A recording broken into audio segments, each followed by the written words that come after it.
Hello every one. ഇന്നത്തെ O E ടിയുടെ വീഡിയോയിൽ റീഡിങ്ങിന്റെ ബി പാർട്ടിൽ നിന്നൊരു ക്വസ്റ്റൻ ആണ് ഞാനിവിടെ എടുത്തിരിക്കുന്നത്. അപ്പോൾ ഈ ക്വസ്റ്റൻ ടൈപ്പ് ഏതാണെന്നും എങ്ങനെയാണ് ഈ ക്വസ്റ്റിനെ അപ്രോച്ച് ചെയ്യേണ്ടതെന്ന് നമുക്ക് ഡീറ്റെയിൽഡ് ആയിട്ട് നോക്കാം. സോ വീഡിയോയിലേക്ക് കിടക്കാം.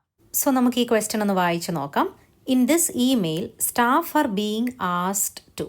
സോ ഈ ഇമെയിലിൽ സ്റ്റാഫിനോട് എന്താണ് ചെയ്യാൻ പറയുന്നതെന്നാണ് നമ്മളോട് ചോദിച്ചിരിക്കുന്നത്. ഓക്കെ, സോ പാരഗ്രാഫ് നോക്കുമ്പോൾ the number of children presenting with suspected GAS and invasive GAS infections is higher than expected for this time of year. So ഇവിടെ പറയുന്നത് ഈ ഇയറിൻ്റെ ഈ ടൈമിൽ GAS ഇൻഫെക്ഷൻ, അതായത് ഗ്രൂപ്പ് എ സ്ട്രെപ്റ്റോകോക്സിൻ്റെ ഇൻഫെക്ഷനും ഇതും ഹയറാണ്, കൂടുതലാണ് എക്സ്പെക്റ്റ് ചെയ്തതിനെക്കാട്ടിലും. Presentations include tonsillitis, scarlet fever, low respiratory tract GAS infection and pulmonary empyema. So ഇതെങ്ങനെയാണ് ഈ കണ്ടീഷൻ പ്രസൻറ്റ് ആകുന്നതെന്നാണ് കൊടുത്തിരിക്കുന്നത്. A large proportion of cases have indicated co infection with respiratory virus including RSV, influenza, human metapneumovirus and enterovirus.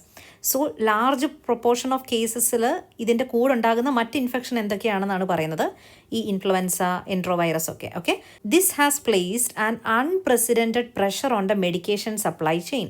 So മെഡിക്കേഷൻ്റെ സപ്ലൈയിൽ ഒരു pressure ഇതുകൊണ്ട് വന്നിട്ടുണ്ട്, ഇത്രയും ഇൻഫെക്ഷൻസ് ഒക്കെ ഒരുമിച്ച് ഉണ്ടാവുന്നത് കൊണ്ട് എന്നാണ് പറയുന്നത്. ഇനി under national guidelines pharmacies are permitted to offer an alternative formulation where the prescribed medication cannot be supplied. National guideline അനുസരിച്ച് ഫാർമസിസ്റ്റിന് ഓൾറെഡി പെർമിഷൻ ഉണ്ട്, ഒരു പ്രിസ്ക്രൈബ്ഡ് മെഡിക്കേഷൻ അവൈലബിൾ അല്ലെങ്കിൽ കനോട്ട് ബി സപ്ലൈഡ്, അത് സപ്ലൈ ചെയ്യാൻ പറ്റില്ലെങ്കിൽ alternative formulation offer ചെയ്യാമെന്നുള്ളത്. Okay, no prescribers are there for encourage to include the following phrase as a part of dosage instruction in the antibiotic prescription. So പ്രിസ്ക്രൈബേഴ്സ് എന്ത് ചെയ്യണം, ഈ ഒരു following phrase, ഈ ഒരു ഇൻവേർട്ടഡ് കോമയിലുള്ള ഫ്രേസ് കൂടെ ആഡ് ചെയ്യണം ഡോസേജ് ഇൻസ്ട്രക്ഷൻ്റെ കൂടെ എന്നാണ് പറയുന്നത്.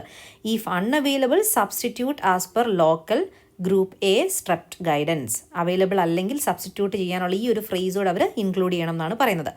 This will provide authorisation for the pharmacist to use their clinical judgement to provide an alternative antibiotic within the guidance if necessary. So ഇങ്ങനെ ഒരു ഫ്രേസ് യൂസ് ചെയ്യുമ്പം ഫാർമസിസ്റ്റിന് ഓതറൈസേഷൻ കിട്ടാണ് അവരുടെ ക്ലിനിക്കൽ ജഡ്ജ്മെൻറ്റ് യൂസ് ചെയ്യാനായിട്ട് വേറൊരു ആൻറ്റിബയോട്ടിക് പ്രൊവൈഡ് ചെയ്യാൻ. Okay, so ഇതാണ് paragraph.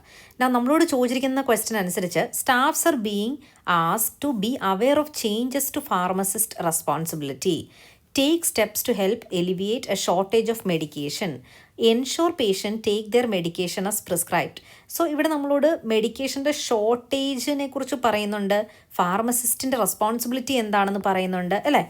പിന്നെ patient medication എടുക്കുന്നുണ്ട് എന്ന് ഉറപ്പാക്കാനാണല്ലോ ഇത്രയും കാര്യങ്ങൾ പറഞ്ഞിരിക്കുന്നത്. അപ്പോൾ അങ്ങനെയൊക്കെ വരുമ്പോൾ നമുക്ക് ഈ 3 ഓപ്ഷനും ഇവിടെ ഡൗട്ട് വരാം. ഓക്കെ, പക്ഷേ ഇവിടെ നിങ്ങൾ ശ്രദ്ധിക്കാതെ പോകുന്ന പല കാര്യങ്ങളും ഉണ്ട്, അത് ഞാൻ ഇനി പറഞ്ഞുതരാം. ഇവിടെ നമ്മൾ നോക്കിക്കഴിഞ്ഞാൽ ഫസ്റ്റ് തന്നെ ഈ ഒരു ഇമെയിൽ ആർക്കാണെന്ന് നോക്കുക. ആർക്കാണ്, എസ്പെഷ്യലി ഇമെയിലൊക്കെ വരുന്ന സമയത്ത് ഓൾ പ്രിസ്ക്രൈബിങ് സ്റ്റാഫ് എന്നാണ് കൊടുത്തിരിക്കുന്നത്.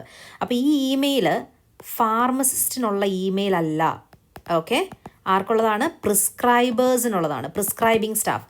സോ അതുകൊണ്ട് തന്നെ ഈ ക്വസ്റ്റ്യനിൽ ചോദിച്ചിരിക്കുന്നത് ആരുടെ കാര്യമാണ്, ഫാർമസിസ്റ്റ് അല്ല. ഫാർമസിസ്റ്റും സ്റ്റാഫാണ് അല്ലേ, പ്രിസ്ക്രൈബേഴ്സും സ്റ്റാഫാണ്. പക്ഷേ ഏത് സ്റ്റാഫാണ് ഇവിടെ ഉദ്ദേശിച്ചിരിക്കുന്നത്, പ്രിസ്ക്രൈബേഴ്സ് ആണ്. കാരണം ഇത് പ്രിസ്ക്രൈബേഴ്സിനുള്ള ഇമെയിലാണ്. അപ്പോൾ ആ പ്രിസ്ക്രൈബർ എന്ത് ചെയ്യണം എന്നാണ് നമ്മൾ നോക്കേണ്ടത്. ഓക്കെ, സോ ഇവിടെ വരുമ്പോൾ പ്രിസ്ക്രൈബേഴ്സ് അവെയർ ആയിരിക്കണം ഫാർമസിസ്റ്റിൻ്റെ റെസ്പോൺസിബിലിറ്റീസ് എന്ന് വരും. ഓക്കെ, സോ പ്രിസ്ക്രൈബേഴ്സിനോട് ഫാർമസിസ്റ്റിന് അവരുടെ റെസ്പോൺസിബിലിറ്റിയിൽ ചേഞ്ചസ് ഉണ്ടെന്ന് അവെയർ ആകാനല്ല പറയുന്നത്.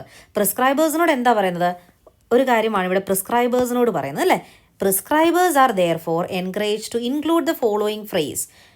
ഈ ഒരു ഫ്രേസ് ഇവരുടെ ഡോസേജ് ഇൻസ്ട്രക്ഷനിൽ ആഡ് ചെയ്യണം എന്നാണ് പറയുന്നത്. ഓക്കെ, ഇതെന്തിനാണ് ആഡ് ചെയ്യുന്നത്, കാരണം ഈ ഒരു ഡ്രഗ് ഇല്ലെങ്കിൽ അത് സബ്സ്റ്റിറ്റ്യൂട്ട് ചെയ്യാനായിട്ടാണ് ആഡ് ചെയ്യേണ്ടത് അല്ലേ. അപ്പോൾ ഫാർമസിസ്റ്റിൻ്റെ റെസ്പോൺസിബിലിറ്റിയിൽ ചേഞ്ച് ഉള്ളതായിട്ട് ഈ പാരഗ്രാഫിൽ പറയുന്നില്ല. സോ ഇവിടെ നോക്കിയാൽ അറിയാം ഫാർമസീസിന് ഓൾറെഡി പെർമിഷൻ ഉണ്ട്, ഫാർമസിക്ക് ഓൾറെഡി പെർമിഷൻ ഉണ്ട് ഓൾട്ടർനേറ്റീവ് ഫോർമുലേഷൻ ഓഫർ ചെയ്യാനായിട്ട്. ഈ ഫാർമസിസ്റ്റിൻ്റെ റെസ്പോൺസിബിലിറ്റിക്ക് ചേഞ്ച് വരുന്നതായിട്ട് പാരഗ്രാഫിൽ എവിടെയും പറയുന്നില്ല. ആൻഡ് ഓൾസോ ഫാർമസിസ്റ്റിന് വരുന്ന റെസ്പോൺസിബിലിറ്റിയുടെ ചേഞ്ചിൽ ഈ സ്റ്റാഫ് അവെയർ ആയിരിക്കണം എന്നും പറയുന്നില്ല. ഓക്കെ, ഇവിടെ നമ്മളോട് പറഞ്ഞിരിക്കുന്നത് എന്താണ്, പ്രിസ്ക്രൈബേഴ്സ് ഒരു ഫ്രേസ് ആഡ് ചെയ്യണം, അൺഅവൈലബിൾ ആണെങ്കിൽ ഇത് കൊടുക്കുക എന്നുള്ളത്. സോ പ്രിസ്ക്രൈബേഴ്സ് ഇവിടെ എന്താ ചെയ്യുന്നത്, staff are being asked to take steps to help reduce shortage of medication. Alleviate എന്ന് പറഞ്ഞാൽ റെഡ്യൂസ് ചെയ്യാനാണ്. സോ ഒരു മെഡിക്കേഷൻ്റെ ഷോർട്ടേജ് ഉണ്ടാവാതിരിക്കാനായിട്ട് എന്തൊക്കെ ചെയ്യാൻ പറ്റും, അതിൻ്റെ ഒരു സ്റ്റെപ്പാണ് ഈ പ്രിസ്ക്രൈബേഴ്സിനോട് ചെയ്യാനായിട്ട് പറയുന്നത് അല്ലേ. ഒരു കാര്യം, ഒരു ഫ്രേസ് ആഡ് ചെയ്യണം. സോ സ്റ്റാഫിനോട്, പ്രിസ്ക്രൈബേഴ്സ് എന്ന രീതിയിൽ പ്രിസ്ക്രൈബിങ് സ്റ്റാഫിനോട് പറയുന്നത് മെഡിക്കേഷൻ്റെ ഷോർട്ടേജ് കുറയ്ക്കാനായിട്ട് എന്ത് ചെയ്യണം എന്നുള്ളതാണ്. അതുകൊണ്ട് ബി ആൻസറാണ് ഇവിടെ കറക്റ്റായിട്ട് വരുന്നത്. Ensure patients take their medication as prescribed എന്നുള്ളത് ഇതൊരു ജനറൽ ക്വസ്റ്റ്യൻ ആണെങ്കിൽ നമുക്ക് എടുക്കാം. കാരണം ഓവറോൾ നമുക്ക് മനസ്സിലാക്കാൻ പറ്റുന്നത് പേഷ്യൻറ്റിന് മെഡിക്കേഷൻ കൊടുക്കുന്നുണ്ട് എന്ന് ഉറപ്പ് വരുത്താനായിട്ടാണല്ലോ ഇത്രയും കാര്യങ്ങൾ ഇവിടെ പറയുന്നത് അല്ലേ. പേഷ്യൻറ്റിന് മെഡിക്കേഷൻസ് കിട്ടുന്നുണ്ട് എന്ന് ഉറപ്പ് വരുത്താനായിട്ടാണ്.